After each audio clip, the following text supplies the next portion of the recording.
once again to Honest HR Nitrous. I am Bill, the company's expert, and this is the weekly live stream.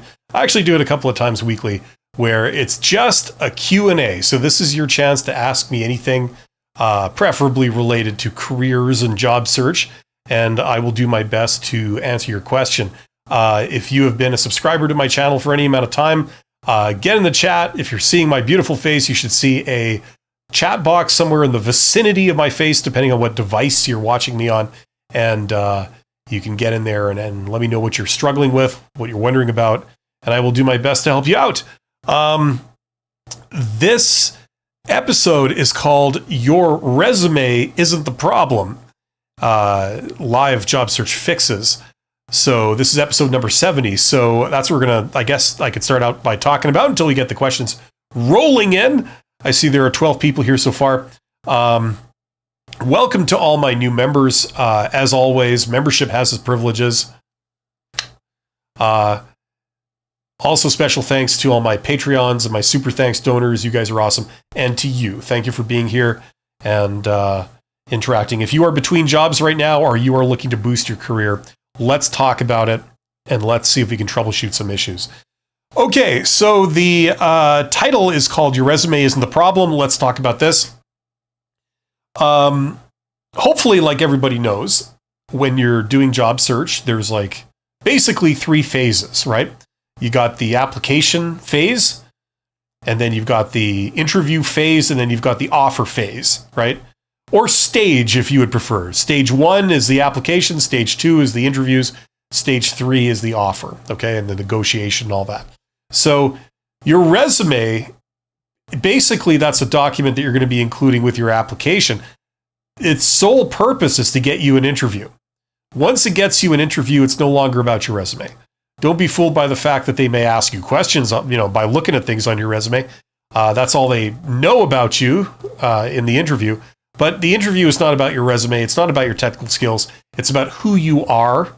That's why they want to see what you're like, either with an in-person interview or a virtual interview. They want to know who you are. They want to know your mannerisms, get an idea of your communication style or what you understand about being professional or appropriate, right? This kind of thing. They want to get to know who you are as a person. That's the whole point of the interview stage, okay? So your resume, its entire purpose is to get you the interview. It's basically a testament to your technical skills, what you have, right? And that's what the application phase is all about. They look at everybody in terms of their technical skills. What they can say at this point is that, well, on paper, you seem qualified to do the job. We don't know what you're like as a person, but, on paper, in terms of your skills and your technical skills, you seem like you could be a contender, right? So they pick the top few contenders, and then they invite them all for interviews, right? They're not going to invite someone down to a job interview who on paper isn't technically qualified. What would be the purpose of that? Even if you meet that person and fall in love with them, you wouldn't be able to hire them even if you thought they were awesome and you wanted to work with them, because they're just not qualified to do the job. That's the thing. So everybody that they bring down to an interview is technically qualified to do the job, and that's the whole point of your resume. That's what the document does in that situation. So if you are not getting interviews, it's usually a problem with your resume. If you are getting interviews, but you're not getting selected, you're not getting an offer, then that's usually a problem with how you interview. It's not a problem with your resume. It's a problem with your interviewing skills. And if you get an offer, but they either rescind it or they don't ever follow through, that's an issue with your negotiation ability. So there's three phases, each with its own sort of challenge and each with its source of trouble if you can't get past that phase. So that's usually how that goes. Mike G. Mike G is, at least I think that's how you say it. Mike G is the winner of the award of the first person in the chat. So congratulations, Mike G. Mike says, I have struggled getting past the hiring manager phase of the interviews. what would be some reason that I would get rejected? Okay, so obviously, if you're making it to the interviews, it's not your resume. That's the deal breaker. Okay. It's going to be something to do with with how you interview. Now, if what you're saying is that you interview with recruiters and that tends to go well, but then you get called back for a second interview, and that second interview involves you sitting down with the hiring manager for the first time, and you're saying that you can't pass those, then that's going to be an issue. I apologize. There's all kinds of sirens and bells going off in the background. I'm not sure what that is, so I'm a little distracted. But hopefully it'll sort itself out. You never know. It could be World War III. So if I disappear, then you know what happened. So I wouldn't worry too much. Okay. Now, listen. Hopefully you know the difference between recruiters and hiring managers. I'm not sure if you do, but hopefully you do. Recruiters are HR employees. Their job is to find candidates who meet a list of requirements. That's what their job is. And then to coordinate those people and schedule them into interviews and be able to conduct interviews to a certain degree. Okay, so that's recruiters. Hiring manager, that person has nothing to do with HR. They are a functional manager of some kind. They are the boss. So if you get hired, you will work with them. You'll report to them. That's the idea, right? So if you're having a problem with the hiring manager, this is the person who has, a background in whatever job it is that you're going to be doing. Okay. So the other thing that they do is, they can do a couple of things. They can second guess the recruiter's recommendations because, the recruiter knows a bit about psychology and all this kind of stuff, a little bit, but they don't know anything about the nature of the work itself that you'd be doing in the job. So they're not really good at technical questions. So sometimes you get hiring managers that ask you technical questions about the role because the recruiter doesn't know any of that stuff. So they can't ascertain whether you know your stuff or not.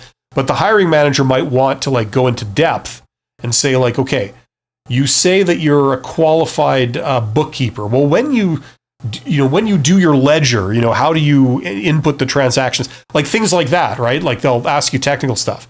The other thing that the hiring managers zone in on a lot is how easy it is to deal with you, how pleasant it is to have an exchange with you, right?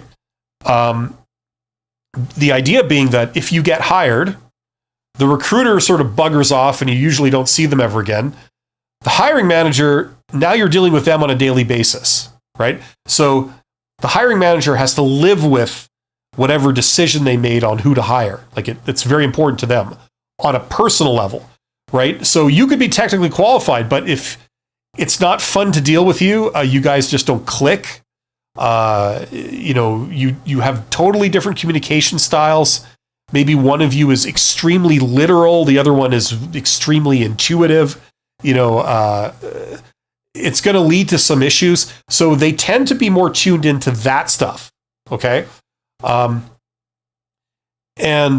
the only other thing I'll say is that that's usually hiring managers. Sometimes they bring in their boss. There might be a higher level boss, like a manager one level up, or it could be the owner of the company or whatever.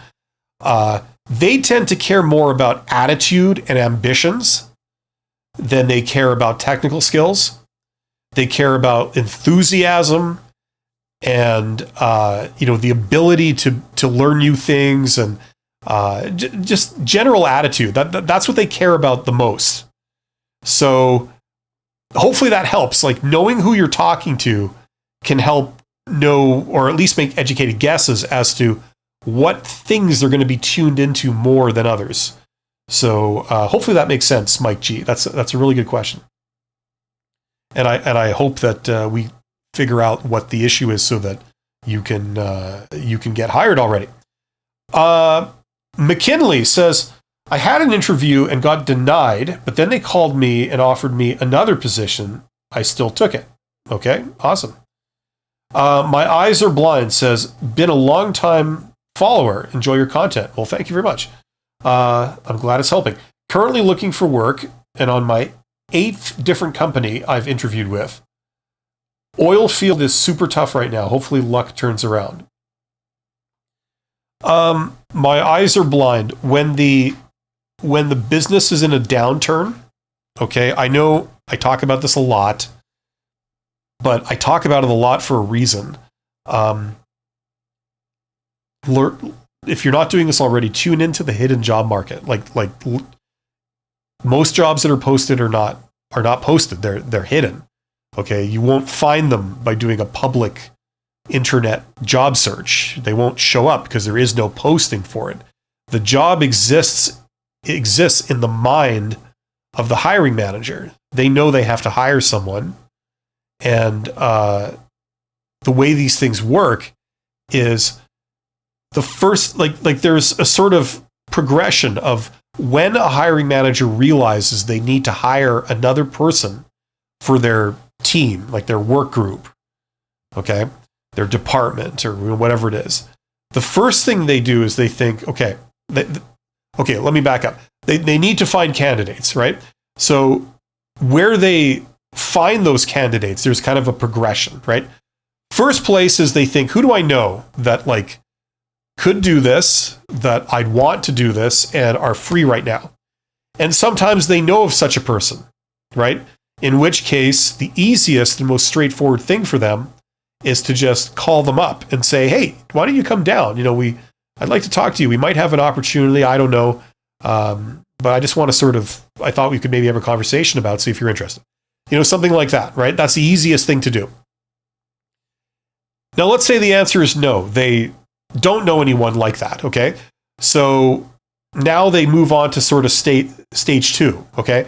And that is basically you ask your employees or you get recommendations. So a lot of times if a boss says, I'm thinking of hiring another person, if they announce this to their subordinates, or their peers, people will come to them and say, hey, I got a brother or a cousin or, a former coworker of mine that actually I believe might be interested, and they're really good, right? So people will make recommendations. Now, these are people, especially your subordinates, these are people that you work with, that you trust their opinion because you work with them, right? If you didn't trust them, you wouldn't be working with them. If you have subordinates that you've been working with for many years, you trust them a lot, right? Now, they are staking their personal reputation with you by recommending somebody. If they recommend someone that you take a chance on, and it turns out that person betrays your trust, they screw up your operation, they do a terrible job, that's a reflection on the person who recommended them. And if it's a trusted, close associate that recommended them, it's going to be embarrassing, and they're not going to be trusted again by the boss, right? So they're staking their reputation on a recommendation. So this carries a lot of weight with hiring managers, like with the boss, okay? Because I know you, I've worked with you for 10 years, you know your stuff, I know you do good work, and we're quite close as people. If you say that I should look into this person and give them a chance, I'll do that. I'm not going to hire them because you say, but I'm going to give them a chance because you say. If you recommend them to me, that means a lot, So that's the second place where hiring managers, bosses, will look to find candidates. It's a lot better doing that from their perspective than hiring a total stranger that you don't know. This person could be crazy, they could be a criminal, they could be psychotic, you have no idea. They could have falsified their entire resume. You have no idea. It's a wild card. You know what you're getting. So it's a lot less risky to go with a personal recommendation than it is to hire a stranger, right? So that's the second place they'll look. The third place they'll look is they'll wander down the hall to the HR department and they'll say, hey, you guys got any resumes on file for someone who can do this that you might have spoken to recently that seemed really good because I need to fill a position, right? In which case, maybe the recruiters, they just did some interviews with some candidates. They couldn't offer the job to everyone, so they offered it to one person, but there were 2 or 3 others that were pretty good. You would hire them if you had 2 or 3 more jobs, right? So they could say, well, I just had an interview 2 days ago with this person. They seem good. They're a technician. You're looking for a technician. We checked references. We did a bunch of things. We could start with these, right? But if the answer is no, again, after these 3 places, so you check these 3 places and the answer is no for all 3, then you post the job, right? That's the progression, okay? So if the industry is experiencing a little bit of a downturn and hiring is down, okay, you're still going to get some hiring that goes on because there's going to be attrition, there's going to be people retiring, there's going to be, there's always some hiring going on. You have to replace people. So what I would do is, instead of looking in that 4th place where you apply for a posted job, if you're not doing it already, try to be the person that's in place 1 or 2, right? Usually place 1, with direct outreach, right? So that's definitely something that can get you in your foot in the door. And it works when industries are experiencing downturns, things like this. They won't be posting as many jobs, but there's still some hiring that's going on. And you can slip in there in position number 1. That's where the boss just happens to know someone that can do the job, and they want to do the job, and they're free now, right? That's what direct outreach is designed to, that's the vector, whatever you want to call it, how people get hired like that. Okay, so tune into that. I talk about it in that course. I've got some free videos on my channel. Tune into that. Your fortunes may change doing that, as opposed to, if things are looking pretty discouraging in the posted job market right now. Hopefully that helps. We could talk more about that later if you want.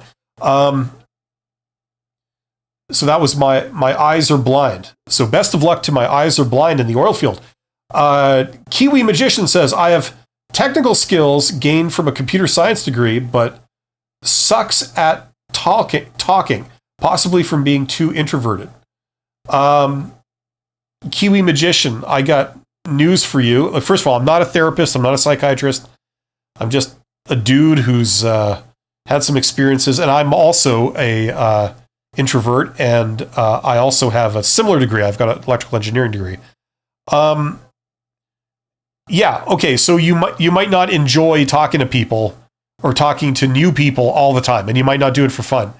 But even the most introverted people, they don't mind talking to a close circle of people that they get along with, that they enjoy talking to. But it just means that you need to develop your social skills. It's a skill like any other. The more you do, the better you get. You might not be very intuitive, so you might not just pick up on what you're supposed to do. That's fine. I didn't learn like that either, not when it comes to social skills. But you learn through knowing what to do. You could watch YouTube videos, or there's all kinds of other resources to learn this stuff. And then you practice. You just put it into practice, okay? So I understand that you have a immediate problem you're dealing with, but I'm just saying that, you should try and boost those skills of yours by, in a controlled kind of way, just, learning what to do and then putting it into practice. And you will build those up. And then for the rest of your life, you won't be laboring under this perceived disadvantage where, if everything depends on talking, you can't talk very well. I hate always having to say the same thing, but I honestly think a lot of what I just said applies to you too. The hidden stuff is better because, you see, first of all, especially with a computer science degree, you would probably want to talk to someone who knows computer science, right? As opposed to someone who knows HR, right? If you're going to talk to a person, you could probably find it more enjoyable and more productive talking to someone who understands the technicalities of computer science, and you could talk in those terms, right? That person is usually the hiring manager, not the recruiter. So the goal should be talking to hiring managers. You probably do better talking to a hiring manager. All you need to tack on is some very basic conversational skills, and you could kick ass when it comes to that stuff. So once again, look into direct outreach. Learn how you do that. For people like you, that's going to be, a real sort of I don't know, it's going to be a great thing because you're not talking about how good you are. You're instead demonstrating directly how good you are. You're showing off your knowledge. You can't fake the knowledge, right? You know, so that might be a help for you. But whichever vector, whatever you want to call it, you get the interview, and regardless of who you're talking to, you still want to try and do as well as you possibly can. So the way to get good at interviews is to do mock interviews. Okay, do practice job interviews. You're probably thinking, oh, I don't need to do that because I understand the concept. It's like, no. It's like learning to play a musical instrument. You could learn from a book how to play piano, but you're not going to be able to play piano unless you practice playing piano a lot, right? The same is true of speaking to people. If you're doing an interview or you're giving like a keynote address or you're doing public speaking or you're doing chit chat with like other people you don't know, it's the same thing. You've got to practice. Practice will make perfect. So the best thing that I recommend is grab like a friend or family member, whoever is around, and say like, look, here's what we're going to do. You're going to help me. I need to get better at interviewing for jobs, and you're going to help me. We're going to do some pretend job interviews. You're going to pretend to be the recruiter. I'm going to be the candidate. And, here's a list of questions, or you go and find some job interview questions, make up your own questions. And we're going to do this like it's the real thing. Okay. And that's a totally separate thing. It's a totally different thing from being qualified for a job. Okay. You're already qualified for the job. There's already a lot of value you can add to an employer. This is the process of persuading them that you are indeed that valuable. Okay. It's a totally separate thing. You don't just show up and say, I'm qualified, and they go, oh, okay, you're hired. It doesn't work like that. You've got to persuade them. They have no idea who you are. So persuading them that you're qualified is an entirely separate skill. It's more akin to the sales process than any kind of technical process, especially in computer science. Okay? And unfortunately, because we live in the world, we have to engage in this kind of activity if we want anyone to hire us. The alternative is networking. But some people find that they're just opposed to the idea of that. They don't know anything about it, but they're sure they don't like it. So if you don't want to do that, you could do this, but you have to practice, right? So learn the answers to common job interview questions and things like this. Like memorize them, work solo to do this. Then move on to phase 2, do practice interviews with somebody else, another person, and just do them over and over and over again, right? And if you do something like 40 of these practice interviews, that could be 3 or 4 a day for 10 weekdays, 2 weeks. You will kick ass. You'll notice a tremendous improvement, not only in your performance, but in how confident you feel and how less nervous you will feel when you do this. Okay? So I highly recommend that's the approach you take. Work on that. And whichever way you try and get a job, you will do better. Okay? Hopefully that helps. We can get more into it if you wish. Accurate Gamer says, do resumes matter? Like I see all this stuff on resume as if it's a magic spell and shouldn't be screwed up. I feel like they just hire whoever they want to. They matter, yes. Is it the be all end all? No. Like I was saying at the beginning of this stream, like maybe 20 minutes ago, your resume, its purpose is to get you an interview. But once you get an interview, it's no longer about your resume. It's about what you're like as a person. That's why they want to see you in person. Or at least like on a video call, They want to see who you are. They want to see how you speak, how you dress, how you act. Do you understand what's professional, what's appropriate? Are you easy to talk to? Do you get offended at like the slightest little tiny thing that's going to be an issue when you're on the job?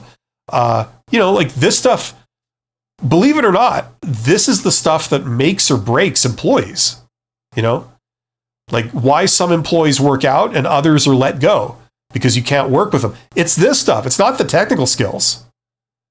Everyone that they hire pretty much is qualified to do their job. but a lot of people just really don't work out, and it's because of all this touchy-feely, stuff like communication skills and collaboration skills and ability to persuade, ability to make yourself clear, the ability to deliver bad news, in a way that people understand and they don't end up hating you, things like this. This is actually the stuff that ends up really mattering when you're on the job. So, do resumes matter? Yes, they get you the interview. They show off your technical skills, right? Or more precisely, they show off the technical skills that the employer is looking for. They don't care about 90% of your skills. They care about, do you have these things? The resume convinces them that, okay, you seem to have these things. So it might make sense now to look at you a bit closer. Let's bring you in for an interview. See what you're like. Right? And yes, they do hire whoever they want to. They have that power. That's how it works. If you need your furniture moved because you're moving to a different place or something, and you need someone to carry your couches and tables and all that in and out of trucks, or whatever, and you can't do it all yourself, you need to get a friend or a family member or somebody else to help you, you can choose who you get. And if you're paying them money for their trouble, you doubly can decide who you get. You're just going to hire who you want. Now, what criteria you use to determine who should you get? Should I get a stranger, or should I get my brother, or should I get, someone else? Right? It's entirely up to you.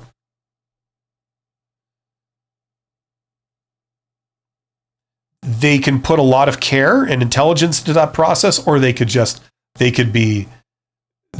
drink 2 bottles of whiskey and then make a decision, hey, it takes all kinds, Sometimes Joey Plays says, "Hi, Bill, thanks for the streams." You're absolutely welcome. Sometimes Joey Plays. What does Joey do when he's not playing? That's what I'm interested in. What does that bastard get up to? Boggles the mind sometimes. You're going to have to not keep us in suspense. Sous-marin Nucléaire says, "Hi, Bill." Actually, I would imagine Sous-marin Nucléaire would say, "Hi, Bill," something like that. Or you could just call me Guillaume, We could just do it that way. I could get out my false mustache and we could do it. Art Sim says, "Shouldn't colleagues' main focus be job placement?"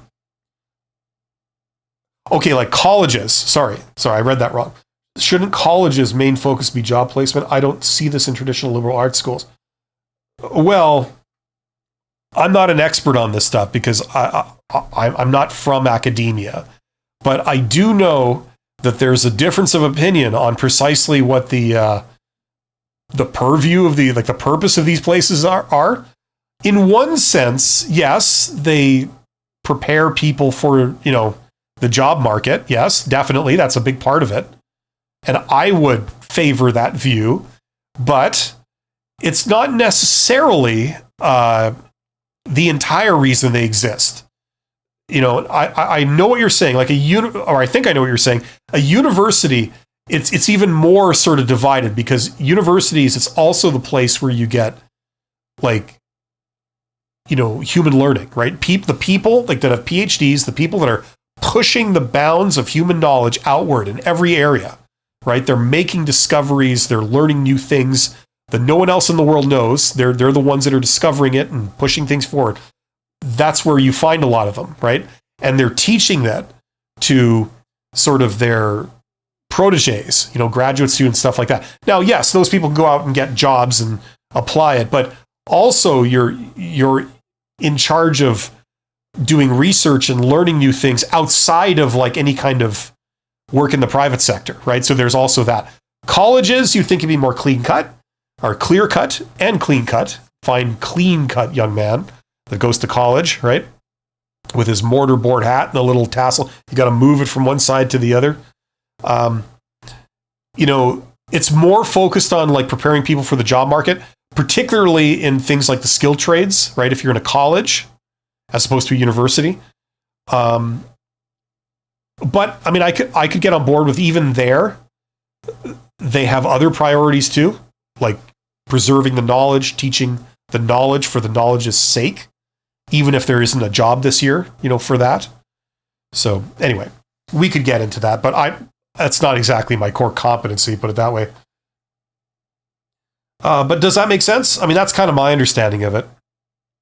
Now, traditional liberal arts schools, there's certain things that fields of study, like, stuff that I don't know much about, like philosophy or a lot of liberal arts type stuff, where it might not be solely focused on getting a job, and instead they're focused on passing that knowledge down to another generation of people and doing research in those fields and pushing it forward.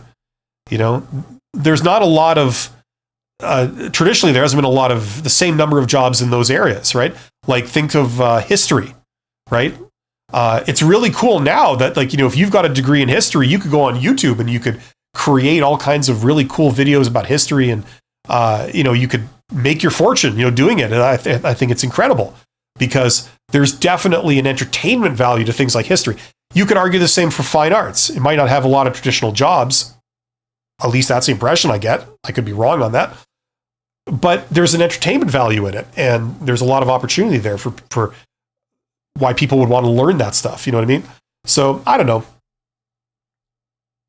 I can't comment, but I do think that some schools are traditionally completely out to lunch when it comes to the job market. I think that they promise people like, oh, you can get a job in this so that they can sell the education, but it's just a sales pitch. It isn't actually true, That's why I created this, by the way, because something I've noticed a lot of universities do is they say, oh, get an MBA. It'll instantly get you like more money or open up all these career possibilities. No, not necessarily. And then they charge like $100,000 to get like an MBA sometimes. And it's like, what?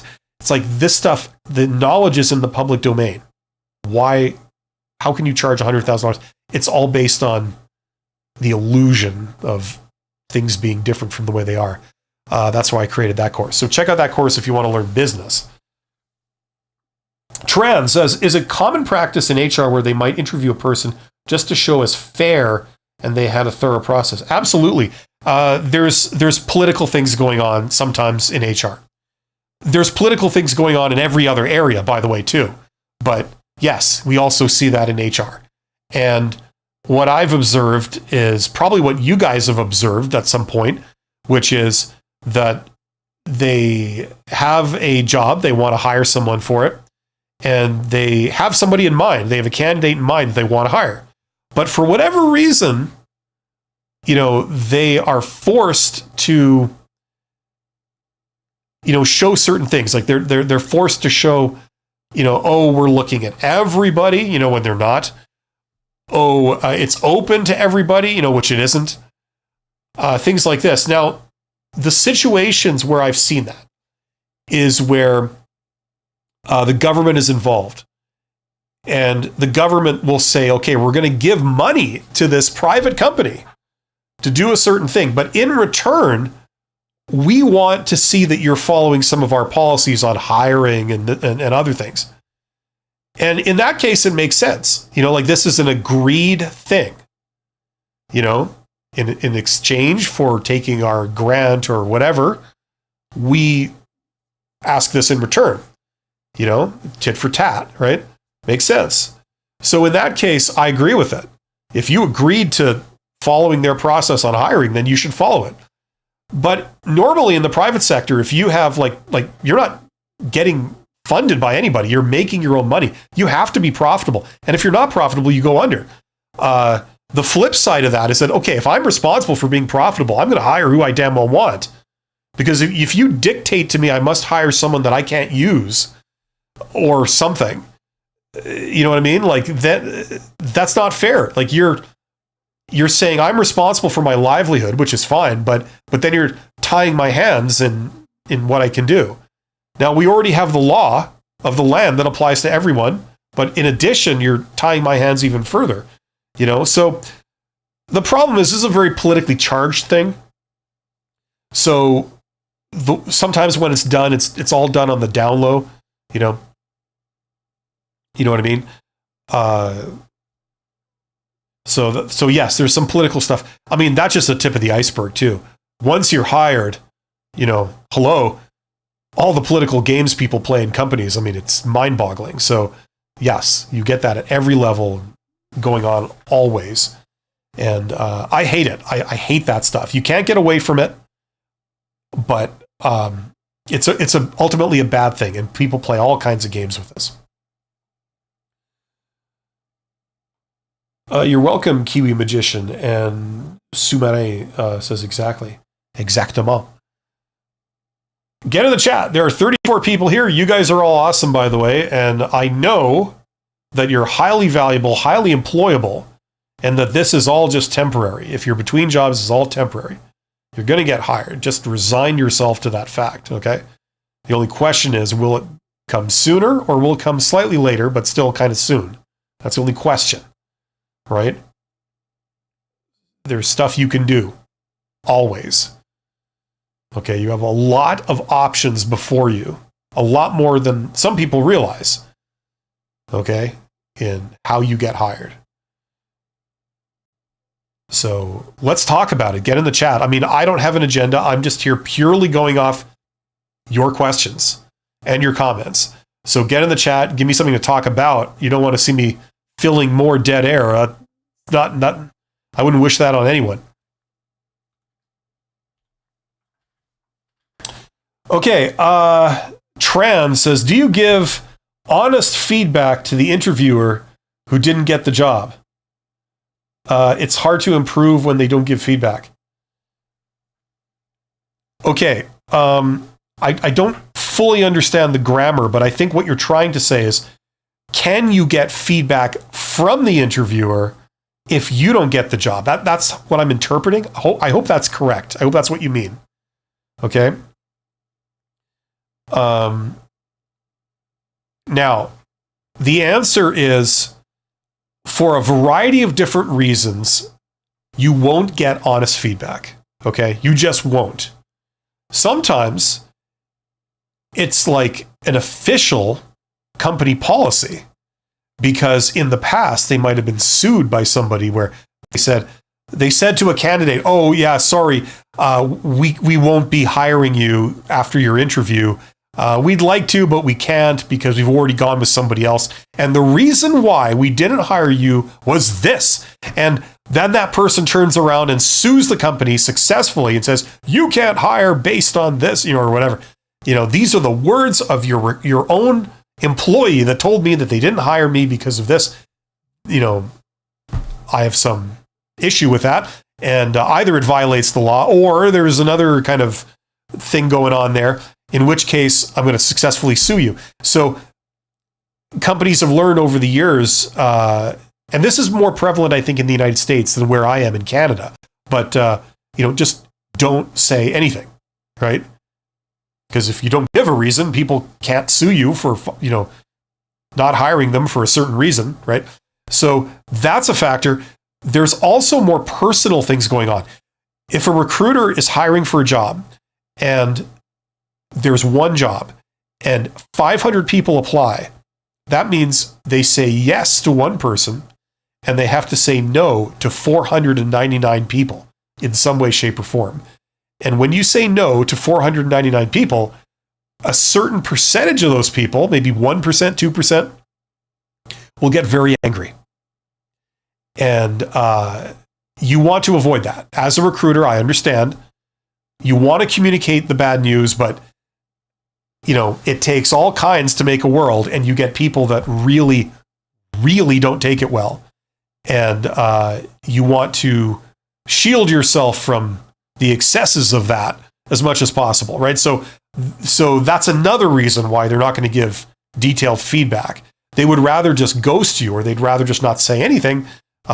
Or you get those delightfully vague corporate legalese sounding emails that say, unfortunately we went with somebody else, or we won't be moving forward with your application, right? So there's all these factors and more driving that. Okay. So That leads us all to the problem that you're talking about, which is like, how do I improve when I can't get feedback on what I'm doing wrong, right? Here's the deal. The way this works is you are left on your own to figure that out, but there's some things you can do. Okay? Now, 10 minutes ago or so, I recommended that people do mock interviews. Okay? That's where you grab a friend or family member, and you do pretend job interviews with them as a way of you rehearsing and working on your interview technique and getting to feel more comfortable with it and feeling more confident in yourself and your ability to do these, right? Now, one fringe benefit of doing the mock interviews, like a pretend job interview, is that if you choose to, if you trust the other person, you can hit them up and say, look, honestly, what do you think? Like, is there something I'm doing that maybe I shouldn't be doing, or I could be doing better that would help me perform a bit better? What's your honest opinion? You may not want to ask everybody's opinion for that. You may not trust everyone's opinion or want to hear it. But if you feel particularly comfortable with the person, if you respect their opinion and you respect maybe their objectivity, you can do that, right? Now, your other option, okay, is if you're doing interviews and you're just not getting hired, people aren't, giving you an offer, is you can go to a career coach and do the same thing. I'm not a career coach. I don't offer this. Other people do. A lot of sort of recruiters provide this service. And executives tend to hire HR firms to do mock interviews with them to work on their interviewing technique. And a big source of the value is that you're not just rehearsing how to interview. The person you're doing a mock interview with is a fully qualified professional recruiter, and they can give you, and they do give you, supposedly objective feedback. And they say, listen, I recommend you do this. You stop looking down when you're talking, like practice looking people in the eyes. Also, your facial expression, it looks a bit kind of severe, it's like practice like looking a little bit more pleasant. Like if you just try and crack a smile, look a bit more pleasant, there we go. Just, you're sitting like this, maybe just kind of unwind, or when they ask you this question, you kind of went into all this personal stuff. Like, my recommendation would be you don't do that. All you'd have to do is maybe condense that down to say, like, I enjoy sports, and then leave it at that. And then instead move on to more professional, job related examples or something like that. Like they'll coach you. So even if you do just like one session with a career coach, you do like one session where you do a mock interview, and then they'll give you some objective feedback. This is what I think, you're doing right. This is what I think you're kind of doing wrong.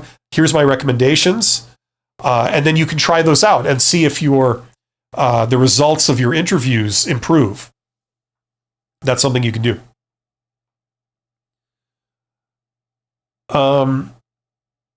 Sumati Nuclear says, what's your take on AI replacing us? Now, when you say us, who are you talking about? Oh, as employees. Well, okay. Well, listen. How can I put this? I've lived through several actual disruptive innovations, right? Like I do stuff in the entrepreneurship space and in the tech space and stuff like that, like to do with startups and things like this. And those people, they just can't, they're just incapable of shutting up about how what they're doing is disruptive, right? And it bugs me to no end because they don't know the meaning of the word disruptive. Everybody talks about it, it's disruptive, right? Well, we just got something that's actually disruptive, which is AI. I see one of those, if I'm lucky, every 10 years. When the internet came along, that was disruptive. When search engines that actually worked came along, like Google, that was disruptive. When social networking came around, like Facebook and YouTube and stuff, that was disruptive. End of list. Like I haven't seen anything else truly disruptive for a very long time, like, since before the internet. other than those things. So here we have AI, which is truly disruptive. Now, what happens every single time that you have something that's truly disruptive? There's a change that's coming in, but it's going faster than people can control, right? It's going a little faster than everybody's comfortable with. A lot of traditional businesses and companies and things, they'd like to manage the sort of rollout of these things coming in, right? But they can't because it's taken everything by storm. It's just taking over. So that's when they panic. They declare that it's the end of the world. That's when a lot of the public panics and declares that it's the end of the world. Nothing, this is it. There's not going to be any more employees anymore. We're all going to be out of work. We're all going to be slaves. It's going to be like the Terminator all over again. It's going to be the Matrix all over again. It's going to be Doctor Who all over again without the gayness. And, it's going to be the end of everything. And the reality is that it's not. It never is. There's some industries that are affected in a really big way. Anytime there's any kind of automation or any efficiency gain like that, certain jobs go away. But other than that, like 99% of the world stays exactly the same. It's just they have a new tool that they end up using, The internet was like that. Everyone had to learn how to use a computer. Okay.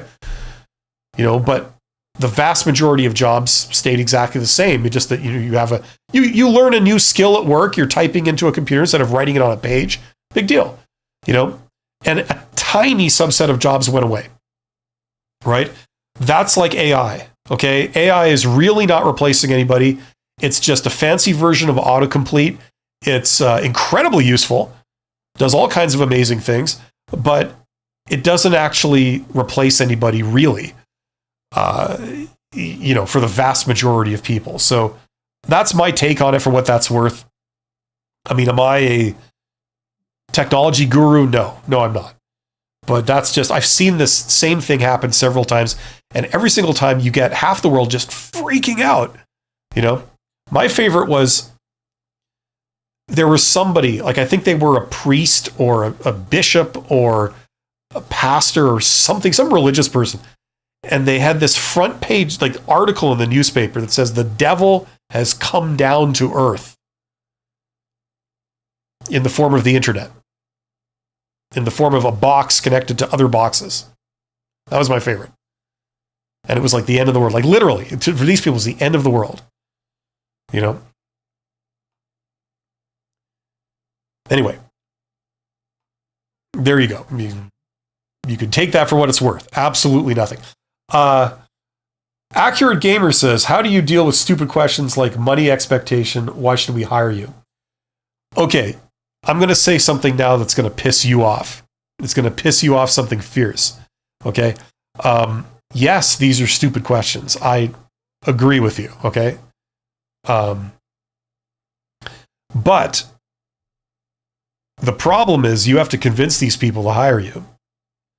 And if the person that you have to convince is themselves a moron, you still have to, in order to get the job, you still have to persuade them and give them what they're looking for, right? Even if it is completely out to lunch and ridiculous, right? So there are standard ways of answering those questions, okay? I've done a video on how to answer the salary question, like what's your salary expectations, that's got like millions of views. Check that out. There's other questions like what's your current salary? There's how to negotiate job offers, all that kind of stuff. Like there's a collection of questions. Why should we hire you? It's stupid because it's not phrased intelligently. You see, when people hear that question, they think, they think they're being asked, why should we hire you?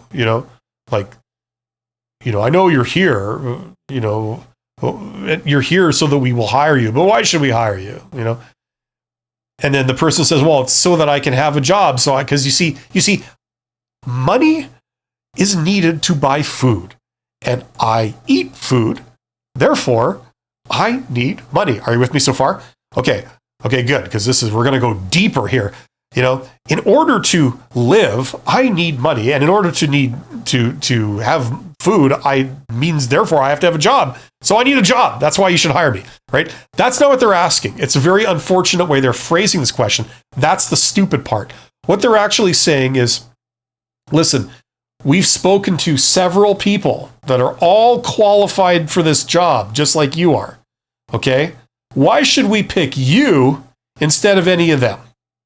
Why should we hire you? Go. That's what the question really is. That's what they mean, right? So it's really not a stupid question, because it's actually one that is central to what they're wondering right now. They've spoken to several candidates. They're all qualified. They can all do the job. Why should they offer the job to you instead of to one of them? Or they want to hear what you would say. So basically, they're giving you an open floor to sell yourself. Right? So what you would answer is you'd be saying, oh, absolutely, you should pick me. You need to forget about all those other candidates. They're not good enough. They're not as good as I am. And here's why. Here's what I can do for you. And number one, number two, number three. And that's why you should hire me. Right? So it sounds stupid, but it's really not stupid. Especially when these clowns ask it with a very kind of smug attitude. It's condescending, kind of arrogant type mannerism that I've heard people say that with. Accurate Gamer says, should I make my resumes fancy? You mean like Rococo? Like, when you write something and, that has a little loop or series of loops, kind of thing, with some cherubs flying around? That would be cool. Or does it not matter? If it does not matter, what should I focus on to put on my resume? Okay, here's the deal. This is what I would say.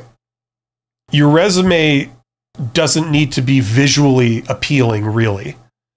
The traditional basic typed resume actually is superior than a bunch of fancy modern things for a variety of reasons. If you're applying to posted jobs, okay, the name of the game is you have to customize your resume to each job. Now, you probably hate hearing that. If you're typical, you probably then think that's BS. I don't need to do that. Okay. If so, you're wrong. You do, you just don't realize it. If you keep your resume the same and use the same resume to apply to every job, you might get like one interview in 1,000 applications, something like that.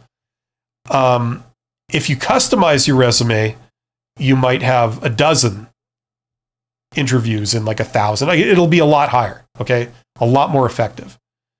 So you need to customize your resume. So the reason why you do, if you're applying for posted jobs, is because more often than not, your resume is being read by a machine. It's not being looked at by a human. If you get through the initial filter, then it might get to a human, in which case they'll look at it for like something like 10 seconds, okay?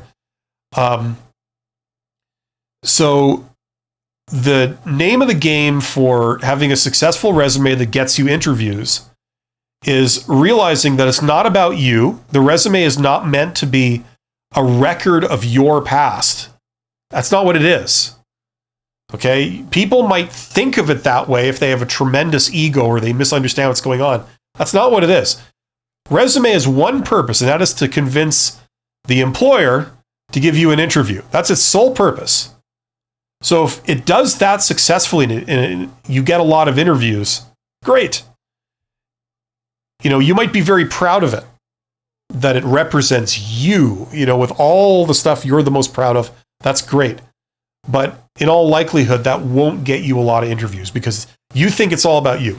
It's not. It's all about them. So if they say, we're looking for somebody that has this, and this, right? This is what we care about. This is what we're looking for, right?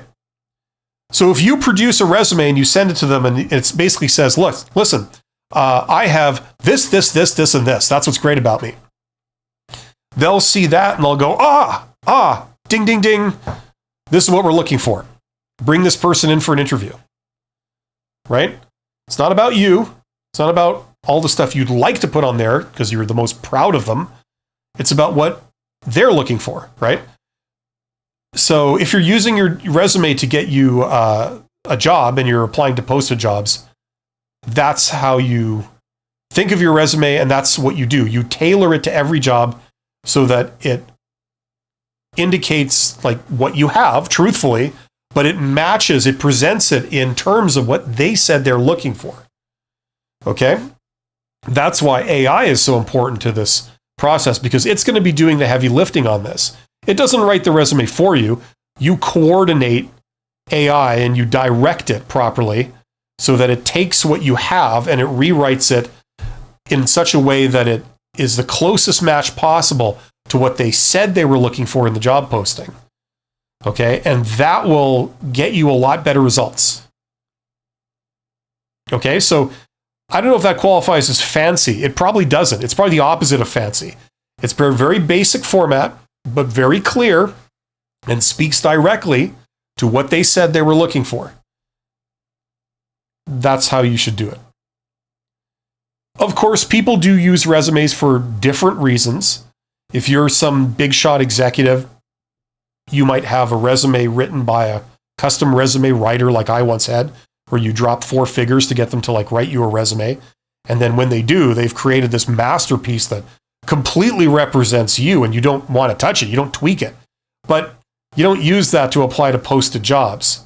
That's where you're looking for like a job that's a perfect fit for you, and it speaks exactly to your strengths and stuff like that. It's a totally different thing.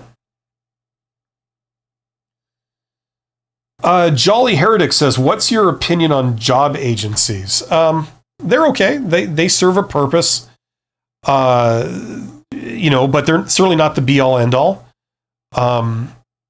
If they work for you, if you have like a very sort of generic type job, like customer service or accountant, or, like things that are ubiquitous, you find them everywhere, and they're always hiring a lot of people that do that, then job agencies can work. But they deal with like bulk hiring, like stuff in bulk. It's always, not a lot of tailoring, shall we say. That's my impression. So that would be appropriate for some people, but not others, right? So that's my opinion on them. Jolly Heretic says, or a video of job agencies. You mean like when they make you record a video of yourself for a job agency? I don't know much about that. I haven't done that personally, and I haven't had a lot of interaction with people that have given me feedback on it, so I really don't know.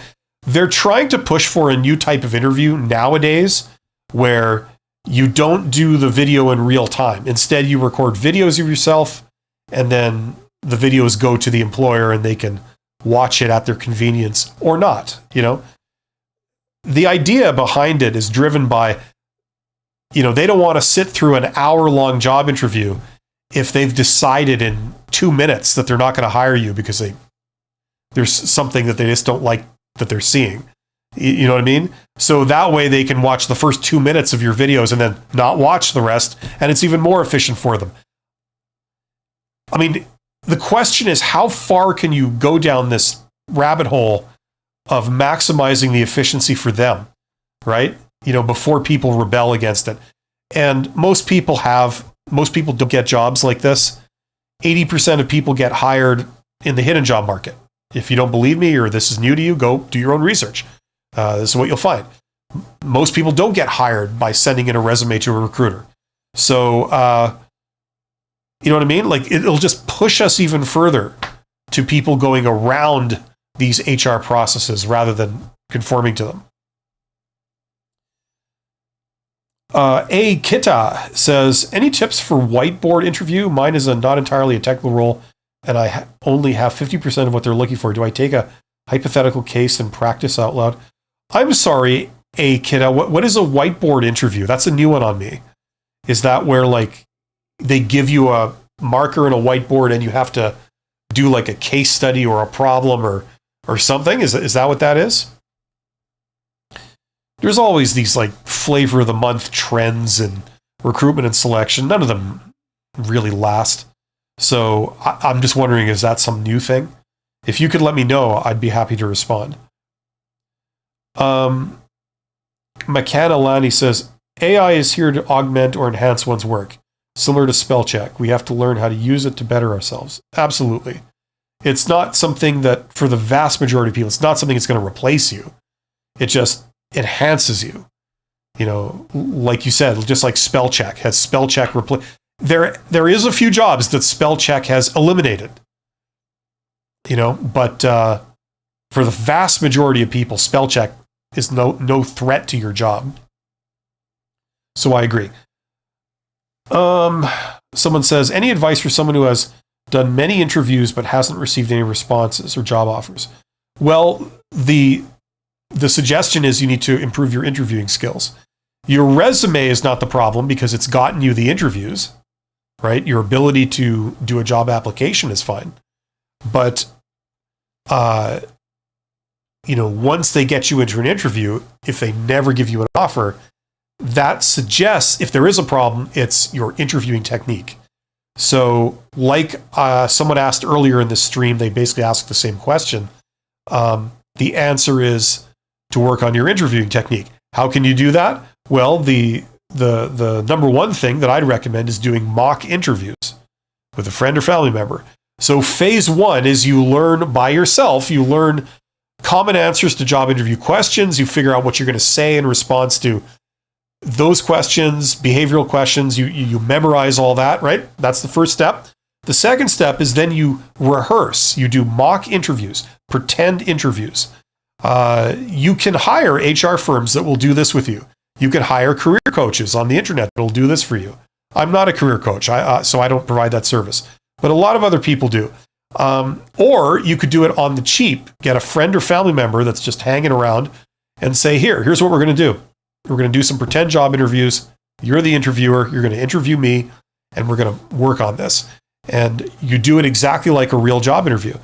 And number one, you'll be much better prepared for your interviews.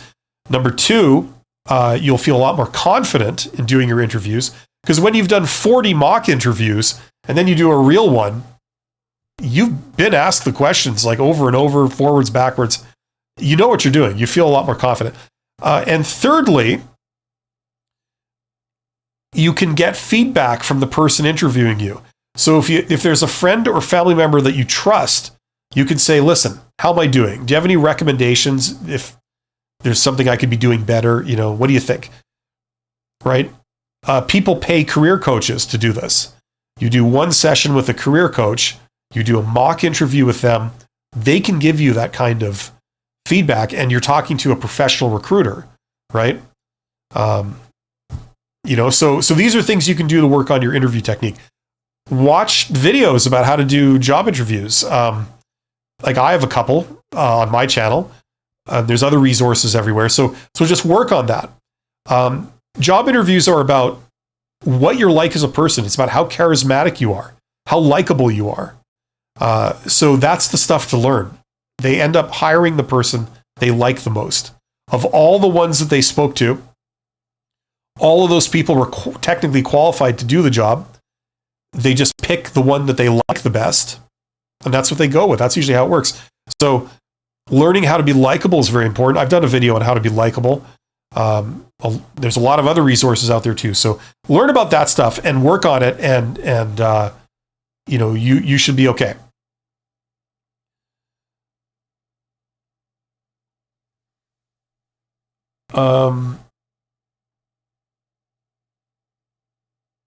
Kiwi Magician says, do you think it's fine to use ChatGPT for preparation in an interview and resume? Yeah, I mean, it's a resource. You know, it's good for a bunch of things. It's good for job interviews and stuff too. Like as a replacement to me and my videos. Yeah, it's not bad. I don't think it's super sophisticated.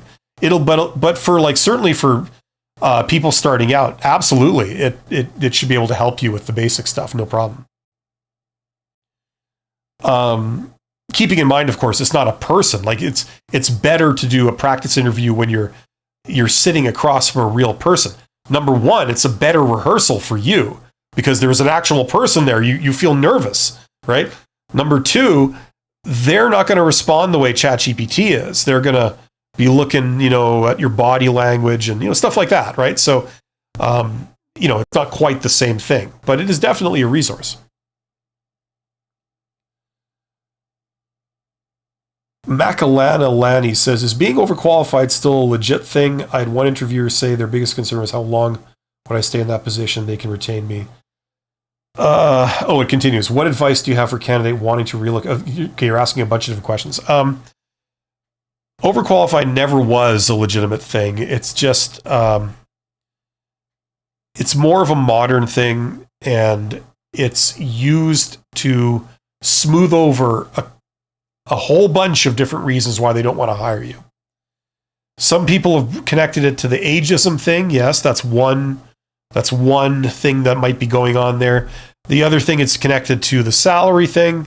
So it just means that they suspect that you would not be happy with the amount they're wanting to pay. So, that's what they mean. There's no such thing as being overqualified for a job, like in absolute terms. I'm sorry, you are just too good of an employee. I'm sorry, it's not going to work out. It's like, you know what I mean? It's just a very polite euphemism for a real reason why they don't want to hire you. The two biggest ones are the salary expectations and the ageism. There's a bunch of other stuff under there too.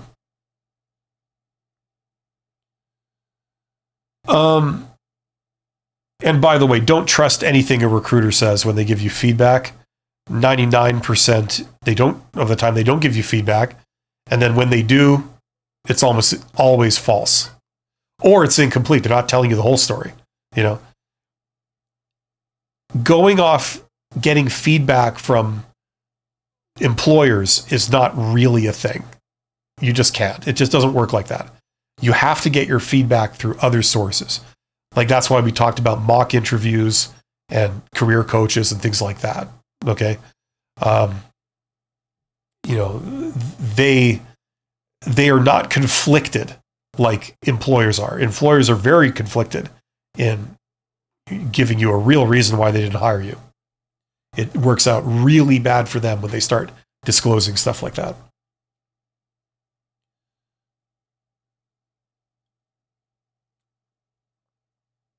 What advice do you have for a candidate wanting to relocate and is struggling with getting employees?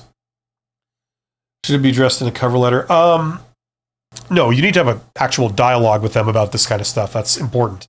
If you're relocating, it's a big deal, right? You need to actually be able to speak to them properly, either on the phone or in person.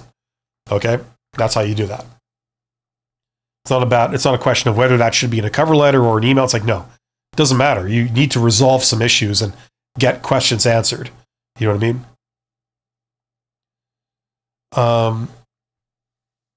And besides, I'm not an expert in relocating, certainly across like borders, like for countries and things. There are people that can address specific concerns depending on your host country and your home country. They can help you with that. Carmiego says, thank you, Bill, for the private equity video before. Nice topic too. Sorry for writing that in this. That's not a problem, Carmiego. I'm not gonna beat you up for saying something really nice about me. That's nice. I'm glad that you're into that. It's nice to see. You obviously have impeccable taste. That's great. Accurate Gamer says, how to get to the hidden job market? Go and make friends in companies I want to get hired. It has nothing to do with making friends. It's networking. Okay, networking is people talking to other people. Okay, let me explain.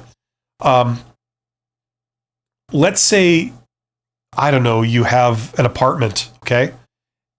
And you need your apartment, I don't know, repainted or something. And then you've got a leak under the sink in the bathroom. And then you have carpets that are really ratty and they smell bad.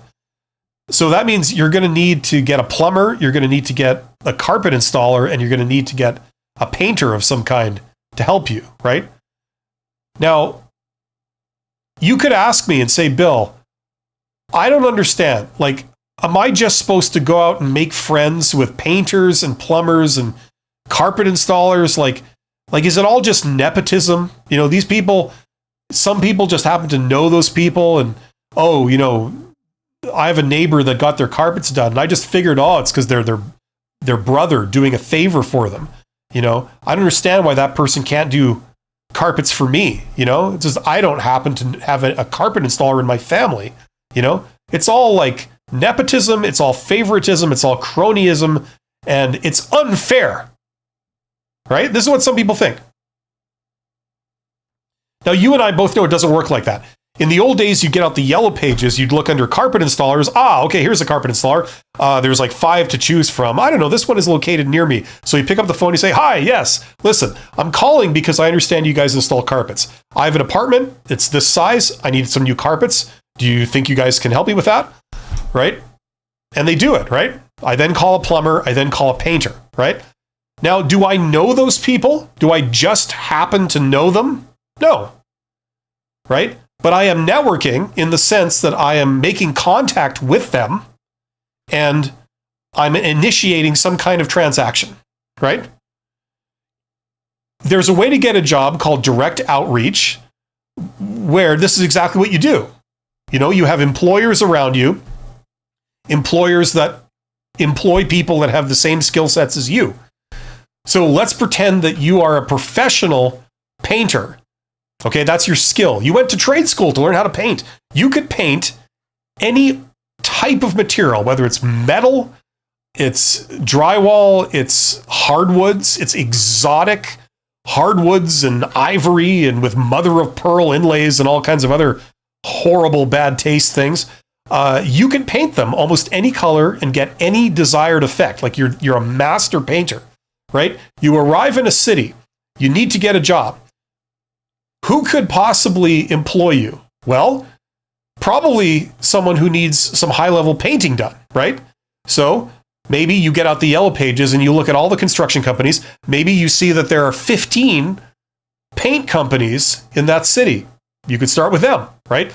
There might be other places that need paint done. People paint vehicles, they paint sides of buildings, they paint industrial metal equipment, they paint military vehicles. Like there's all kinds of painting going on in your city. Who are these people? Find out where they are. Maybe there's a military base nearby. Maybe, they do some painting there. They refurbish like military vehicles. I don't know.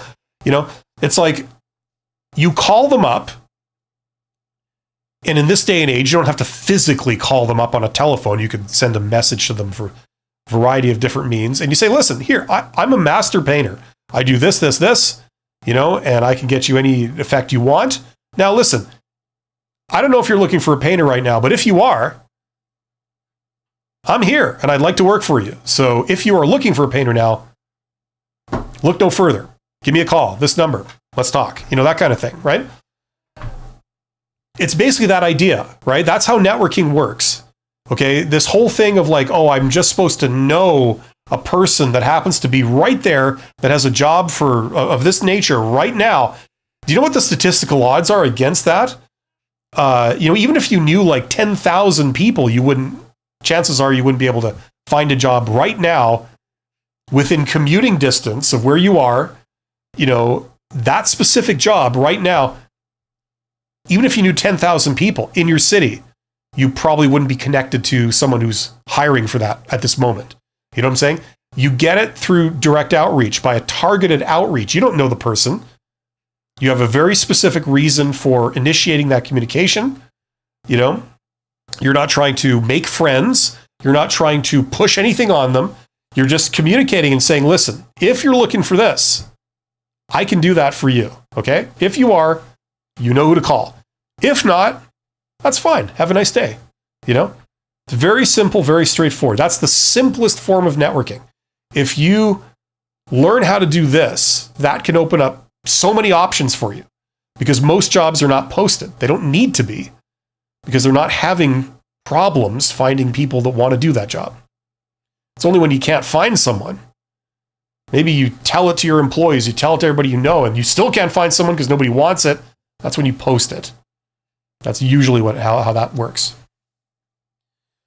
Okay, I totally went on a tangent and I forgot where I was here. Let's see.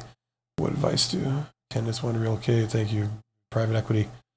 Hidden job market. So that was for Accurate Gamer. I don't know if Accurate Gamer is even here listening to that. Anyway, hopefully that was helpful for somebody.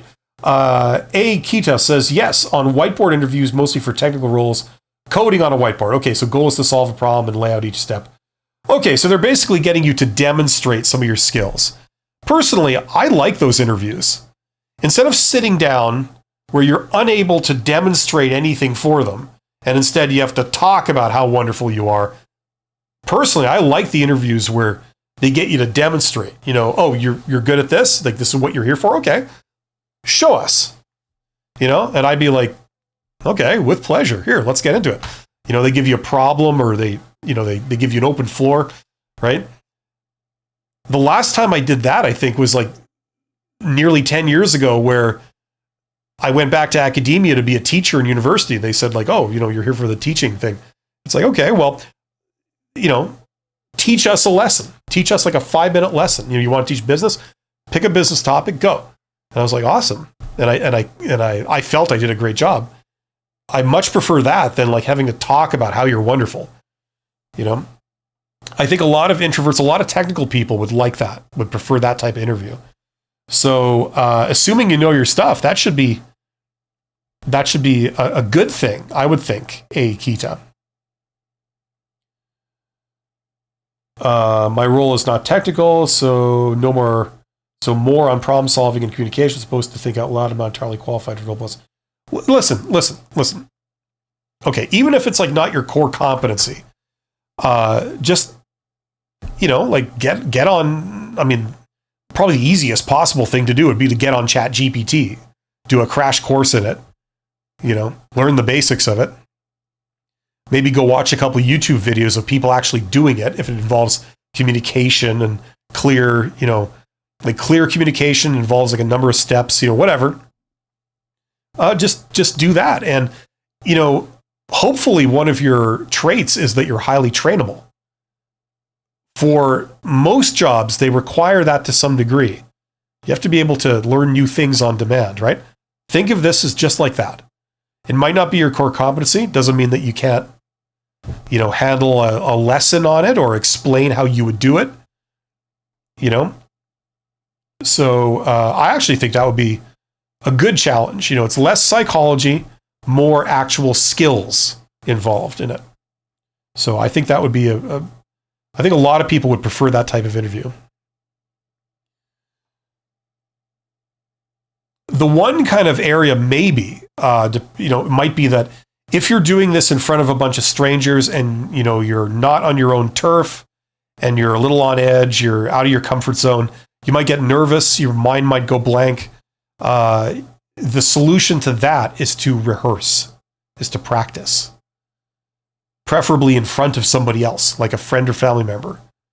You'll be self-conscious, and that's going to simulate maybe what it's going to feel like at the actual interview. So if you could practice in front of friends and family, do mock interviews where you demonstrate it on like a whiteboard or something equivalent, that'll prepare you for the, how it's going to feel. It's almost like working on public speaking skills, right? So you might want to look into that. The drive-in lounge says, hello, job agencies these days seem to cater to the companies and not at all to the job seeker. They never did. They work exclusively for companies. Do agencies do that one-on-one meetings with an assistance with job seekers still exist? Well, they never did that because they're there to make money, and they do it by working with the companies. Now, government offers some free service depending where you are. You see, the government has the opposite incentive. They have a loyalty to citizens, to help citizens and stimulate the economy and that kind of stuff. So they want to make you as hireable and as valuable as possible. So they usually have some free resources somewhere. But yeah, companies they're not there to like serve you. They're there to serve themselves and make money. And if you can help them in that as an employee, then great. Like recruiters are paid by employers, right? So obviously they care about the employer side of things. They're not on your side. They're not your agent. They're the agent of the employer. Okay, now, if you want someone to work with you, if someone in your court that has the incentives to look out for you and not the employer, that would be someone like a career coach that you would hire, okay? And you can do that. I mean, I'm not a career coach, but other people are. You can go and, a lot of these people are like either former recruiters or current recruiters that will work with you because they know what it's like being on the other side of the table. They know what employers are looking for and all this kind of stuff, so they can maybe help you with that. Right? Alternatively, there's people like me. I mean, I'm not a career coach, so I'm not working with you one-on-one, but I'm providing resources and stuff for job seekers. So, you could avail yourself of like my resources and stuff. I've got courses, things like that. But that's how this stuff is kind of laid out, right? The only people that will be on your side, rooting for you and helping you, are not the employer, not the recruiter who's an agent of the employer, but the government or a private career coach that a lot of people employ. That's why they're so popular. They're not absolutely necessary, but for people that are like running into problems and it's not going anywhere fast and they don't know if like, am I doing something wrong? Am I not giving a good interview? That's where career coaches can help you. Executives hire recruitment firms to work with them to do mock interviews and then give them feedback, right? And coach them on how to interview and stuff like this. So if you're spending money, you can do that. But for free resources, in my opinion, nothing beats doing mock interviews with friends or family members. You can do as many of them as you want. Sometimes you can ask them for their objective opinion, and then sometimes you trust it, so you may be able to get that too. And then failing that, there's resources like that are provided by the government, depending on where you are in the world and what's around you. So hopefully that makes sense. You got some options there. Makanalani says, thank you about the overqualified explanation. That's what I'd assumed. Yeah, no problem.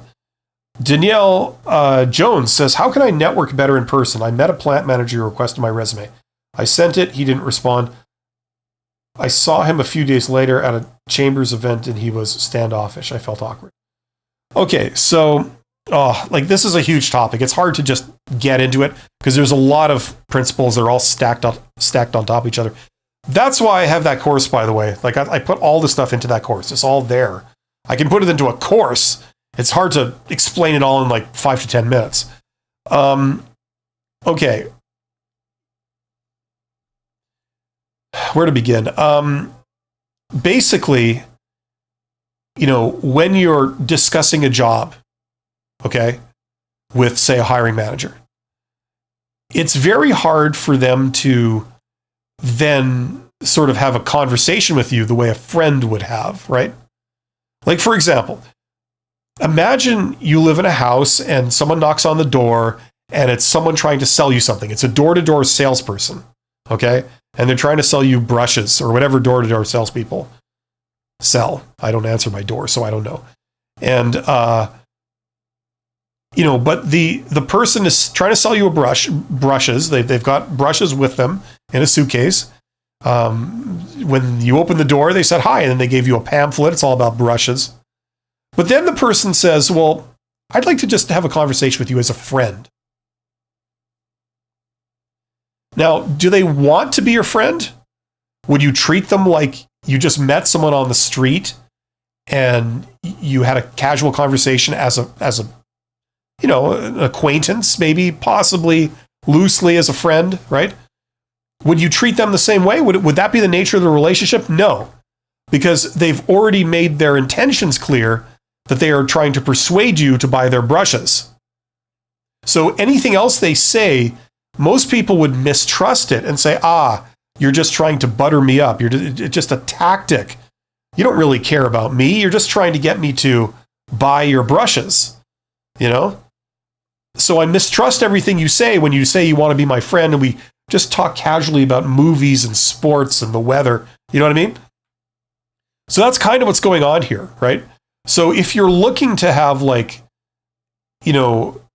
a relationship where you get information out of it, you want to know, do you guys ever hire people with my skills? What do you look for in someone who you might hire? See, the problem is they're just assuming that anything you say is all self-serving. You're trying to get them to hire you. So number one reaction is they're probably not going to want to talk to you, because it's like, I know what's going on. You're just trying me to, you'll say anything you need to say to get me to hire you because you're looking for a job. And, sorry, I'm just not interested in talking to somebody who's trying to sell me something, which is you're trying to sell yourself as an employee. Now listen, if you were a student and you're not getting a job now, you're a student that's studying this stuff. You might get a job in the future, but you're just curious about the industry. You're curious about companies that do that kind of thing and people that work in them. You'd find it fascinating to learn a bit about the practical side because you're studying it, but you've never actually worked in that industry. Then they would be a bit more amenable to talking to you. They would say, sure, yeah, I can give you a tour. I can answer some questions.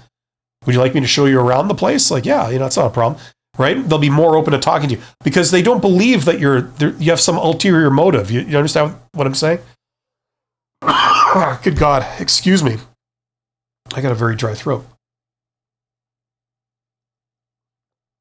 Oh, drinks do not taste good when you've dissolved 6 ice cubes into them. That's for sure. This is a Red Bull with about 6 or 7 ice cubes dissolved. It tastes like crap. Oh, anyway. So does that make any sense? You see, you've got kind of two conflicting things. You've got I'm wanting a job, right? Which means that okay, now you're wanting something from them. So they can't take anything you say at face value because they see what's going on here. You're just trying to cozy up to them so they'll give you a job, But then you're also trying to interact with them in another sense. You want to have a conversation with them. You want to maybe ask them some questions about stuff. And so it's two conflicting things, right? So the way that works in reality is you do either one or the other. If you approach a company and you say, look, I just have a few questions. I just love to get your expert opinion on something, this industry, where it's going, would you be able to give me half an hour? And they say, sure, yeah, but you can't mix that with oh, I'm also looking for a job, right? Because the two conflict. You can't go to an informational interview and then at the end of the interview, whip out a resume and say, oh, and I'm also looking for a job. So here you go. The person's going to think, okay, I got suckered. I see what's going on here. You didn't care about really learning anything about this industry. You just want a job, So it's a total conflict. Okay, so that's some of the things that are going on in this type of encounter, okay? If you have ever been in their shoes, you will know exactly what I'm talking about. You get people approaching you, they want something from you, like the person coming to the door. They say, oh, let's be friends, and it's you're what's this about? What are you trying to sell me? Now if you were walking down the street and, was it walking down the Strasse and you meet another person, you say, hey, what's up? How's it going? Something like that. They're cutting their grass or doing something, You initiate the conversation and they say, oh, not bad, doing fine. How are you? Say, oh, I'm doing pretty good. It's okay, this wasn't started by somebody wanting to sell something. You know what I mean? So you have the nature of the relationship is different because what you believe about each other's incentives is different. Does that make sense? So anyway, that's a bunch of theoretical stuff. The bottom line is that you just can't mix these two things in practice. You can't say, I'd just like to talk to you, but then turn around and then reveal that what I really want is this. That's what I'm trying to get out of you. It's it's a total conflict, right? Okay, yeah, and if you do this correctly, you will not feel awkward because you know what's appropriate to ask for or not ask for, and then you just keep it. There's some very clear boundaries, and that's that. Accurate Gamer says, about salary expectation, do we tell them high numbers or low numbers? How do you answer that question so they don't hit you with overqualified? Yeah, you should go watch my video that has millions of views on it that talks about that. You do neither, because the problem is once you say a number, you lose. right? If you say a number, either it's too high and they eliminate you, or it's low and they anchor you and your value to that number, in which case they offer you a crappy job offer in the end and they won't go higher, right? So long story short is you try and avoid answering the question. There's all kinds of standard creative ways of doing that. And then at the end, listen, if you want to avoid saying something, you can damn well avoid it. You know, I met a lot of young people that it's strange. Like, I mean, maybe I'm just too old. Maybe I don't remember how I myself used to behave in these situations when I was in my 20s. But they say the weirdest things. It's like the thing that I've had to answer several times recently was, what if they ask me again? It's like, well, what if they ask you again? You answer again. Like, hello, you know? It's like, you decide what you say to these people. You do that by thinking about it before the interview, and you say, this is what I want them to understand. And when it comes to salary, I've thought about it. This is what I need, and this is what I'm going to say, you know? And if it's like your first interview, and it's a very short interview, and they don't really know anything, you know that you shouldn't give a number. So if they ask you, you decide ahead of time. It's like, look, I don't know enough about the job to be able to give you a real number. They haven't even told you what the benefits are. How can I say what my salary should be if I don't know what the benefits are? Is there travel involved? Is there overtime? Is it shift work? Do I get the weekends off, or is it weird days off? You know, is it mandatory overtime? Do I have to work holidays? You know, do I get a company car? You know, like there's so many things that like are relevant that you don't know, but yet they need a number out of you. It's like, it's so stupid, you know? So you say, if they say, we need to know your salary expectation, you say like, well, you know, I'm sorry. There's quite a lot that I would need to know about the nature of this role before I could really give you a number on that. It's too soon right now. I might be able to do that if we get far enough where I can have the opportunity to learn a bit more about this. Right? There's all kinds of ways of doing it. And then if you feel you have to say something after trying to wriggle out of this, you give a wide range, really low to really high, where the low number and the high number, they're not ridiculous. They're still technically realistic, but they're a stretch, right? You say like, look, if you need, all I can say at this point is somewhere between here and here, somewhere in there, that's fine with me. That's all I can tell you at this point, right? The reason you do that is because they can't eliminate you for asking too much, because you gave a wide range. It went pretty low, you know?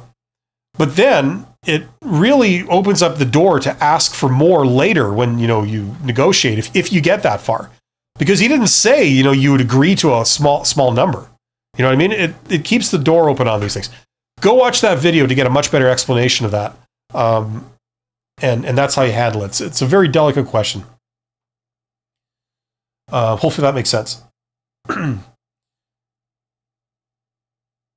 Danielle Jones says, I want to send a follow-up email. Any advice? So this was the networking thing that felt awkward. Listen, I don't know exactly what the encounter was or what happened, but if you want to send an email, I mean, listen, emails are the worst way of communicating because there's no tone and they're the easiest thing in the world to ignore. You know, but whatever, if you want to do an email, I would say something like, listen, you know, I saw you the other day at this event. I realized that I hadn't actually thanked you for meeting with me a week prior. I just wanted you to know that I thought you said some really interesting things that got me thinking and gave me some ideas for what I might do in my career or whatever. I appreciate you taking the time to do that. If we have the opportunity to meet up again in the future, I think that would be, I look forward to that. Until then, thanks for your time. Thanks for your effort. It was a privilege being able to touch base with you on this topic or whatever. Have yourself a great day, you know, best regards, you know, something like that. Just something pretty harmless like that would be good, you know, very pleasant. And it's just showing appreciation, just saying thankful. If they did something for you that you honestly appreciated, like they took the trouble to explain a topic to you or something, whatever the exchange was, or they considered something, or they said they'd consider this, you say, well, thank you very much. I really appreciated, how, you gave this suggestion. I had some consideration. If we have a chance to work together in the future, I look forward to it. Other than that, have yourself a great day. Something like that. Just it's a very nice thing. Okay. You're not asking for anything. You're not trying to push anything on them.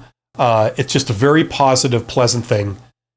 So when somebody reads it, they go, oh, that's nice. Yeah, not a problem. And that's how they feel about you. And then in the future, you have the option of, like, you wait a few weeks, you come back, and then you call them up, you leave them a voicemail, or you say something like, hey, I don't know if you remember me. We met about a month or two ago. You were explaining to me all about this, in your office. And listen, I've been thinking about some of the things you said, in particular, this particular thing. And I was just thinking that if you guys do that at your company, that's kind of a fascinating area. And if ever you're looking for someone who could do that for you, or, that you could take on board that would work in that capacity, let me know, because I'm quite interested now to get into that kind of work, something like that. Right. So it's kind of like you're playing on their conversation that they had with you and their willingness to speak to you and all this, but you're trying to kind of almost spin it into like, hey, because of that, I'm now interested in maybe looking if there's this, so if there is with you guys, let me know, that kind of thing. I mean, it's possible to do that kind of stuff. But if you're just sending a thank you note, I just confine it to being a thank you note, and that's it. And then maybe taking it into direction in the future, if you ever get there. But chances are you probably won't. There's a lot of fish in the sea. You would probably want to start fresh with somebody else and do the interaction correctly from the outset. Danielle Jones says, I wanted to understand from their perspective. It makes sense. Thank you. Okay. Yeah, the more about that stuff you learn, the further you can go. Like, this is what not many young people seem to understand. And even a lot of old people don't understand this too. It's like, unless you live in a country that isn't free, okay? Like, I mean, I'm speaking from Canada. A lot of people that watch this are in the US or in Australia or in the UK or in India. It's like you have the right to talk to whoever you want. There's no law that says you're not allowed to talk to this person. That's not a thing. Sometimes it might feel that way, because you haven't done it before, right? But there is nothing preventing you. Now, the other thing that holds people back and prevents them from doing this kind of thing is they don't know what to say. They don't know what they can say or how it will be taken, right? So if you learn that, if you say, like, look, here's what you could say to a person in this position, right? Here's a legitimate reason why you might want to talk to them. Like a request for information, for example, so if you understand how to phrase it and what channel to send it over, it's professional, it's appropriate, you're asking for something very reasonable. You know what I mean? You can reach out to all kinds of people, and that's networking. And now you know that person, right? If you understand their incentives, why they would respond to different things, Anyway, I could go on, but there's so much to it. It's just impossible to explain in one session. If you're interested in learning this stuff, I put all this stuff into that course. That's a big part of the reason that course exists. That can tell you how to get hired in the posted job market, all the conventional stuff like applying for jobs, doing job interviews, all that. But it also talks about how to get hired in the hidden job market, with some of this stuff that we're touching on today. So if you're interested in that, check it out. It's a very popular course. And I've done frequently asked questions videos about the course. So it's very transparent about how it works and what you get and all this. So check that out. There's links in the description box under this live stream if you're interested. I'm going to be signing off soon. We've been doing this for about an hour and a half. So, but I just want to answer all these questions. Andres says, hello, thanks again for your videos. Should we reach out to a recruiter after a job interview where we don't have information after a week on this interview? You can. You can if you want. What I would do is, for every interview you go to, okay, try to find out the names of the people in the interview. So if you're interviewing with one person, like a recruiter, right, you would send a thank you note to that recruiter. If you go to an interview and there's a recruiter, a hiring manager, and the owner of the company or something is at that interview, then you would send out 3 thank you notes, 1 to each person, like separately. Okay?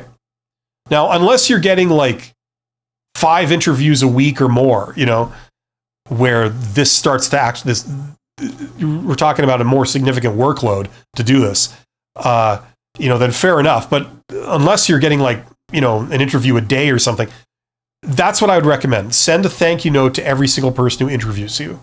If you can, try and find out who their names are, using things like LinkedIn and, Google Maps, you could get all this information and send those notes. And I've done videos on how to send a thank you note. Like, you should genuinely say thank you. Like, if they've done something for you that you appreciated, they were very hospitable when you arrived. If it's an in-person interview, they offered you a drink. They, showed you a place to put your coat or whatever, or showed you where the washrooms were. Like, if there's something that you appreciated what they did, tell them that. Say, like, I really appreciate when you did this, that really made me feel welcome. You guys are obviously a very hospitable, company or organization. I think that's great to see. You don't always see that, but it's clear that you guys have that. I appreciate it. If you should ever need more information about me or anything else, don't hesitate to let me know. And I hope that one way or another we'll be working together in the future. Have yourself a great day. Something like that. Just very, and there's something real in there. It's not just a generic like thank you that, it's like a template. You're actually saying something real, and that does count for a lot of people. Because when they read it, they go, well, my pleasure. Then they feel good about you, right? You're the type of person that says thank you when someone does something nice for you. That's a sign of a good employee or a good person in general. Okay, so I would do that to every person that interviews you. I wouldn't do that to follow up with applications, but I would do it for interviews. Emmy says, you're Canadian? Yes. Yes, I am. Greetings from Montreal. Hey, ça va? Qu'est-ce qu'il y a?